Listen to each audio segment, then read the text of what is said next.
Hi, welcome to our presentation on an introduction to higher education. My name's David Handy and I'm Senior Student Recruitment Manager here at Newman University. I've been at the university a little while now. Prior to that, I had over 15 years experience in secondary school setting where I was head of sixth form and head of careers, so I've got a lot of experience in helping support students as they move on to university. If you want to contact me with any questions about this session today, you'll see my email address on the screen there, or indeed about anything to do with the university application process. I do look forward to hearing from you. So in this session, we're going to cover the benefits of higher education. We're going to look at how to choose a course in a university and give you a quick overview of the university application process and of student finance. And we're going to look a little at university life and virtual open days. So the benefits of higher education. Obviously, you come in to get that experience in your subject that you've got that real passion for. In my case, it was computer science. In yours, it may be law, maybe psychology, maybe sport, or one of the many other subjects that are out there in the world of higher education. In terms of career development, a graduate, that's someone with a degree, can earn on average £12,000 more a year than someone who hasn't got a degree, a non-graduate, which over an average working lifetime is around about £500,000. As you'll see here by this graph, for every level of qualification you get higher, on average you stand to earn more per week. So you'll see from GCSE up to A level or equivalent, then up to degree level, you stand to be earning more money per week. As I should say, this is an average, but certainly a degree can help with your earning potential. There are also those skills that make you much more employable. When we think about those transferable skills, that could be communication, both written and verbal. When we think about written comms, it could be report writing, essay writing, even honing your email writing skills, okay, and writing for different audiences. In terms of presentations, you have standing in front of a room, which is a great skill to learn, to be able to present to an audience and learn how to adapt what you're saying to the people who are in front of you. And of course, these days we have online presentations as well. So all things that you'll probably be working on during your time at university. Gaining independence is something I think really comes when you come to university. That could be because you've moved to live in halls of residence, or it could just be that additional freedom that you get as part of your studies in a higher education institution.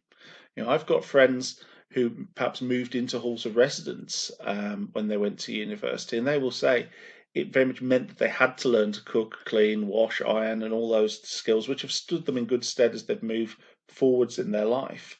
But even if it is that you're commuting to university, there are still lots of opportunities to be much more independent. You've got to manage your time, both in terms of your studies, but also in terms of travelling to the institution.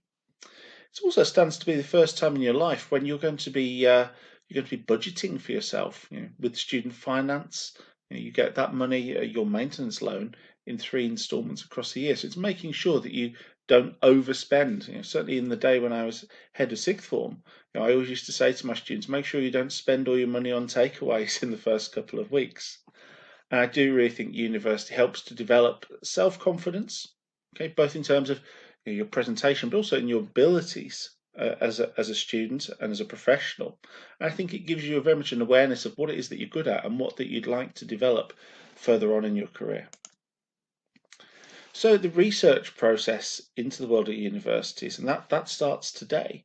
When we're thinking about subjects, this is some advice I would give you really. So think about what it is that you enjoy, what it is that you're good at. They're my 2 main criteria, and it helps if you've got experience in it, but certainly what you enjoy and what you're good at. So when we're thinking of that course, if there's something that you really enjoy, but you're maybe not so strong academically at it, I would perhaps question whether or not to roll with that subject. Likewise, if there's something that you're really good at, but you find that you lack motivation to study, again, I would question picking that subject. If you can tick both those boxes, and maybe if you bring that experience in, then I think you're onto a winner. When we think in terms of types of course, we've got a whole wealth of things we can look at here. So single honours is where you'll just do one subject and lots of different modules, lots of different topics within that. What I would say is that a history degree at Newman will very probably be different to a history degree at another institution. When we're looking at degree courses, they are very much based upon the lecturer's specialisms who are teaching you.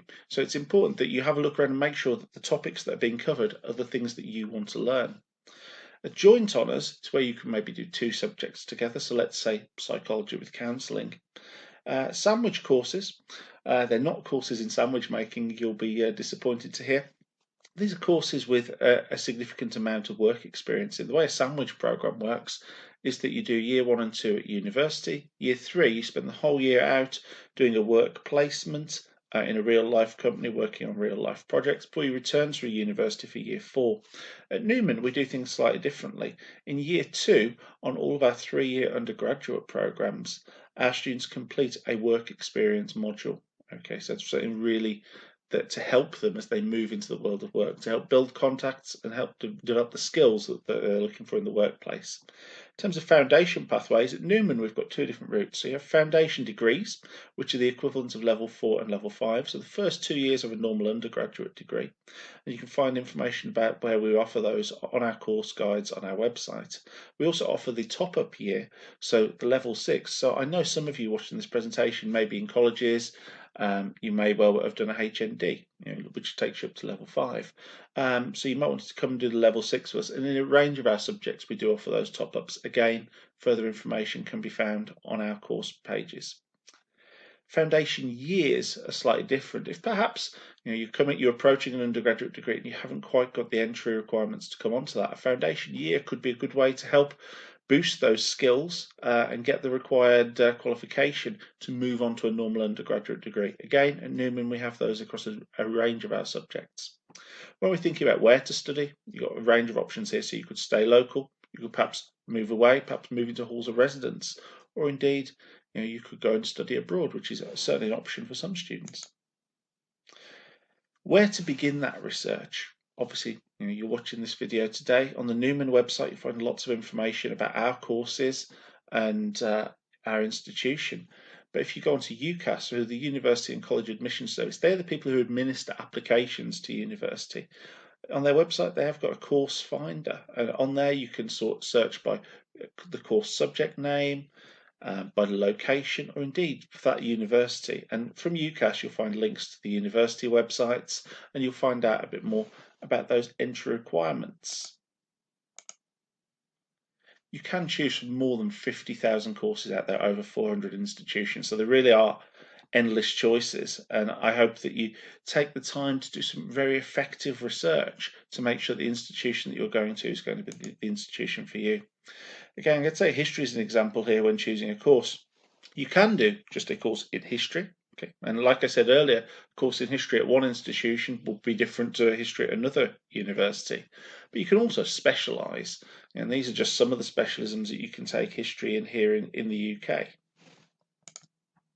If you've got a very specific career in mind, okay, there are some very specific degrees out there. Newman, obviously, we're known for teaching, okay, and we've also got roots in law, okay, but I know some of you may be interested in things like medicine, veterinary, dentistry. You will find a degree out there to suit you. It could be you want to try something completely new. Perhaps if you've got skills relating to these areas. So these are just a few random subjects that we've got out there. So Bath Spa University do contemporary circus with physical theatre. University for the Creative Arts do silversmithing, goldsmithing and jewellery. What I always say to students is if you've got an interest or a passion for something, you'll probably find a degree course in it. Whilst you can't do a degree in Harry Potter studies, what I would say to that is you could study Harry Potter as part of English. You could study Harry Potter as part of film, costume design, set design. There are so many different things that you could study that in. Whilst you can't get Harry Potter BSc, you could at least explore that passion as part of another degree program. When we think about entry requirements, each university will be slightly different. They may ask for UCAS points from the UCAS tariff. So for instance, 3Cs is 96 UCAS points, or they may ask for grades. Okay, it will vary, and you'll see that for some courses there'll be specific subjects that you've got to have. There'll be other universities that don't accept certain qualifications. Is it that you've got to attend an interview? Have you got to provide a portfolio? Is there an audition? In the case of our drama course, there is a short audition piece. So you can have a look at those entry requirements. You'll find that on that UCAS website and also within the university prospectuses and course guides. I mentioned that UCAS tariff. 81% of institutions do use that system. And this is just an abridged version of it here. So you'll see that for points effectively make prizes for your A-level grades and for your level 3 BTECs. The full UCAS tariff is available on their website, and that's attached to the vast majority of level 3 qualifications. When it comes to choosing a course or a university, think about, do you want to move away or do you want to stay at home and perhaps commute to university? What type of university do you want to go to? So at Newman, we are a central campus. We have everything there. We have our library, we have our restaurants, cafes, lecture spaces, sports centre, student accommodation. It's all on one place in Bartley Green and Birmingham. We're right on the edge of the countryside. We have Bartley Reservoir over the road. Okay, so it's quite different perhaps to studying in a city centre. When we think about other campuses, you might have very large campus universities. I can think of one in the East Midlands that's very big. And when we think about more dispersed universities, it could well be that they've got different locations across a city or indeed perhaps in multiple towns. When we're thinking, do we want to go to a small or a large university? At Newman, we've got around about 3,000 students, which is on the smaller end of things, whereas some of the larger universities have got well in excess of 40,000. The map that I've got on the screen here, this certainly isn't a complete map of universities in the UK, but it gives you an idea that really there is pretty much anywhere you could think of, you'll find a university within not too far much of a commute. And of course, in London, there are quite a lot of unis down there, but do bear in mind that the cost of living there is higher than perhaps in the rest of the country. How are you going to find out a bit more about these things? You're going to have done your research in prospectuses and online. UCAS exhibitions, UK University Search, What Uni, all these are big careers fairs that you can go to. A vast majority of UK unis will be there. You can speak to representatives, you could sign up for a prospectus, you can collect a pen, all those different things. And of course, then you move on to university open days, which are on campus at universities traditionally. At the moment, we're in the middle of a global pandemic. And what I would say about UCAS exhibitions and open days, they've very much moved online now. So you've got virtual careers fairs and virtual open days. Now, a virtual open day for me has got so many positives. You haven't got to travel to that university, so perhaps you're saving a bit of money on your travel costs and also your time, but you can still speak to the academics, to current students. You can see the facilities via virtual tours. You can speak to our accommodation team, our admissions, our finance. You can find all about that university and really get a feel for that. And I would encourage you to be visiting those virtual open days. League tables are out there. I know some of you will be using those when you're starting to rank universities. And some of the league tables out there, you've got the Complete University Guide, the Guardian, the Times, National Student Survey, and you can rank universities and indeed at course level based upon a whole range of things. I know some of you will be thinking of having a look at those. Some universities have got very much known for certain topics. So at Newman, we're known for teaching and education, for instance. There's a whole wealth of other things we do beside that, but certainly in 1968, that's where we were founded as a teacher training institution.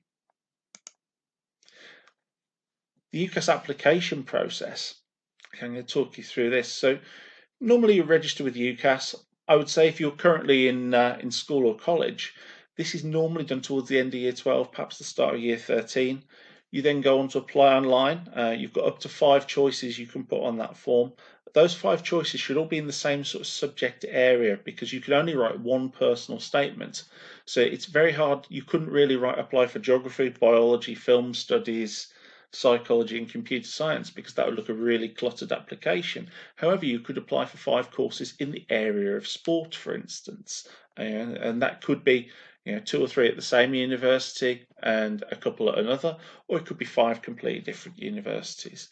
So you put that application in. If you're part of a school or college, traditionally you'll do that through your school or college. They will link that application through so they can attach your reference. If you're applying as an individual, you can certainly do that. I know that many of you watching this will be perhaps returning to education, and you just have to put the name of a referee in. So that could be your most recent employer, it could be a previous tutor. It's very much up to you who you put down there. But you send off your applications. Traditionally, for Oxbridge, medicine, veterinary, and dentistry, the deadline date's the 15th of October. For all of the courses, we have a date, what they call a deadline for equal consideration, which is the 15th of January. Up to that point, universities have to consider your applications and make a decision based on them. Of course, some universities will continue to accept applications after that date. Okay, but certainly aim for that deadline of the 15th of January. If you're currently in school or college, your institution may well say to you, we want your application by a certain date. Please do work those deadlines. So after we've considered your application, we'll start to make offers. It could be conditional. You've got to get certain grades or a certain amount of UCAS points. It could be an unconditional offer. More typically, I would say they're attached to students who've already got their level 3 qualifications. It could be that we make you a slightly alternative offer if we don't think you're quite right for one course, but we have a course that we do think you're suitable for. And sadly, in some cases, some students will be declined. Once you've got all your offers back, you'll make a firm and insurance choice. So your firm choice is the university that you really want to go to. It should be the entry requirements around about what you're predicted. It's certainly something for you to aim for. Your insurance choice should be a university that you'd be happy to go to, a course that you're happy with, but it should have a slightly lower entry requirement because it is an insurance. What I would say about all those 5 choices that you put on your form, you should have engaged with those universities. Okay, what I would say is at the moment it's very hard. You can't go and visit those universities. I'm speaking in June 2020. Hopefully in the autumn you will be able to, but I would certainly say you need to have engaged with virtual events, whether that's virtual open days or indeed a webinar program. Many universities are running those, and at Newman we've got a range of webinars running. You can find out more about those, www.newman.ac.uk/webinars.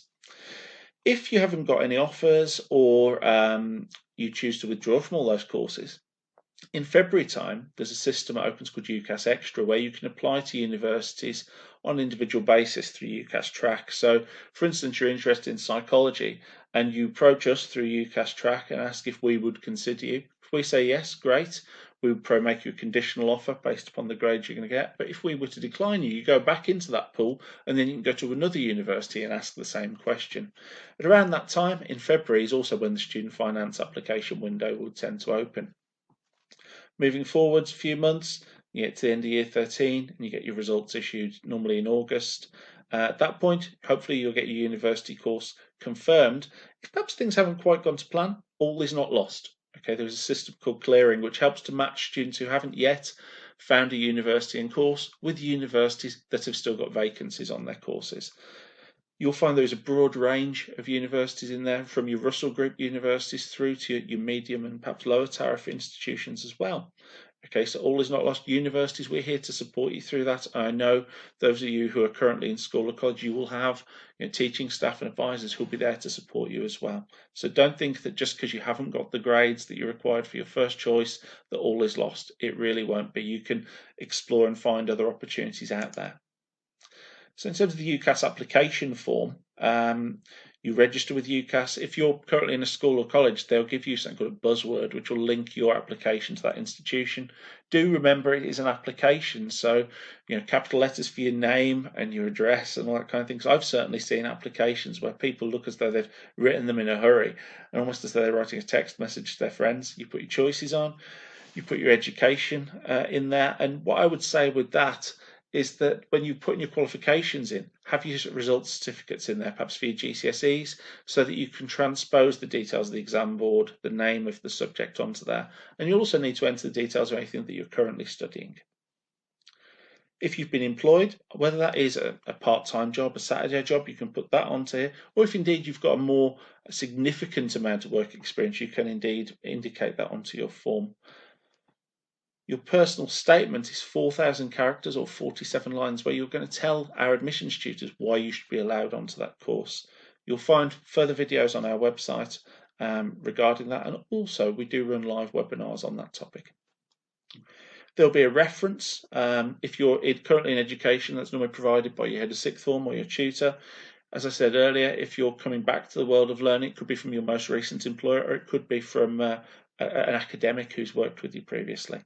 Now, to send your form, if we're looking to apply for September 2021, for up to 5 courses, your application will cost you £26, whereas if you're just applying for the one course, that will be at a cost of £20. Okay. So how important is your degree subject when you're looking for a job? Okay, it really does depend on what it is that you want to do. So we've got Emma Watson here from Harry Potter. She's very well known as an actress. And she's perhaps done this slightly differently. She's done her degree part-time over in America, perhaps not in drama, which you would have expected, but in the world of English literature. Okay. Next up, we've got Brian May from Queen. Okay, it looks a little bit like a mad scientist, and you probably think, well, what on earth is maths and physics and doctorates at the highest level of degree you can get in astrophysics? What's that got to do with being a musician? Well, that guitar that you see there, he designed and built that back when he was a very young man with his father. So he used his maths and physics skills to work out the spacing of the frets and the electronics as part of that. And in the world of music, there's an awful lot of science. In terms of tape speed or technology, all things that he would have used in his career. So he has used some of the things that he would have learned as part of academia in his career. So how am I going to study at university? At the moment, there's obviously a lot of discussion in the media. We're in the middle of a global pandemic about what teaching is going to look like at university moving forwards. I think as we go into the 2020-2021 academic year, you'll probably see more of a mix of blended learning where there will be face-to-face opportunities, but also there will be some learning that will be carried out online. And that potentially could be here to stay for the future. But traditionally we have those lectures, where you come, sit in a room and hear from an academic on a particular topic. Okay, in Newman, we do have lecture theatres. A lot of our teaching is more in the form of seminar work in smaller classrooms and groups. And hopefully when you do get a chance to visit our campus, you'll get to see those facilities. There'll be lab work for some subjects.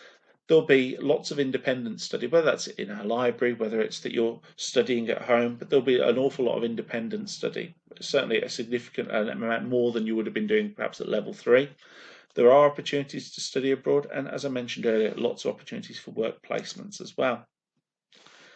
When you move to university, you certainly will be supported. Okay, there's a whole wealth of people out there in the universities that are there to help support you, should you need that, whether that's chaplaincy. At Newman, we are a Catholic institution. We also have a multi-faith prayer room alongside our chapel.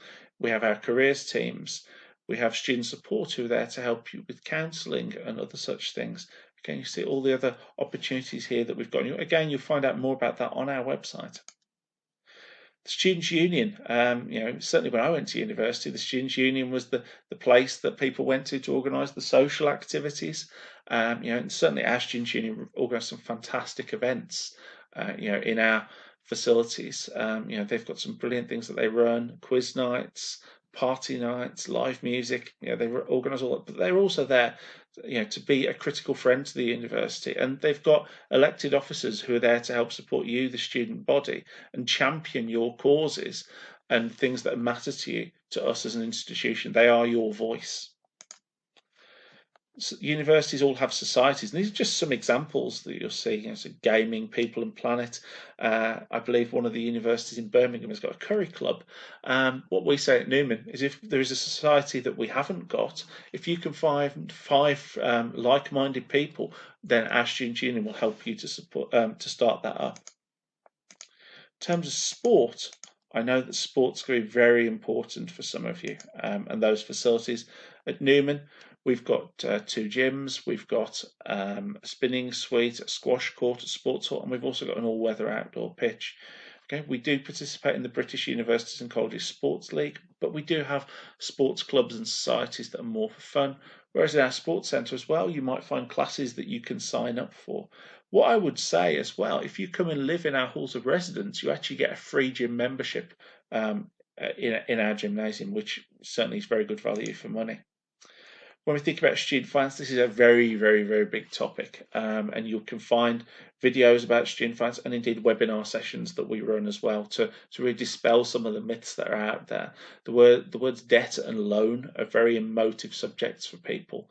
And what I would say is I don't want you to worry too much about those costs. Your tuition fees, okay, you can apply for a tuition fee loan to Student Finance England, and they pay that for you to the university. So you haven't got to have your tuition fees ready up front to pay. And you can apply for a maintenance loan as well, which will give you some money to live off during the course of your time at university. Now, in terms of repaying that, you don't start to be considered for repayment until the April 1st after you graduate, and you only start to repay once you're earning above a certain threshold. Okay, so if you drop below that, repayments stop. The more that you earn, the more that you repay, and after 30 years, that debt is wiped. Like I say, we do run sessions where we talk about it in much more detail, but I don't want you that to be a barrier for you when you're considering university. There are certainly a wealth of student discounts that you can find, with your totem card that you can purchase. And some of these institutions, if you show your student ID, that they will give you your student discount. And these are just some of the examples that are out there. One of the things I always say to students is, you need to be quite savvy with your money. Perhaps when you're going out doing your supermarket shopping, go out on an evening and look for the yellow stickers when they've started to reduce produce. Things that perhaps you could freeze, or things that would be good for your dinner that evening. Make your money go as far as you can. So the benefits of higher education is really so much more than the qualification. It's about that whole university experience.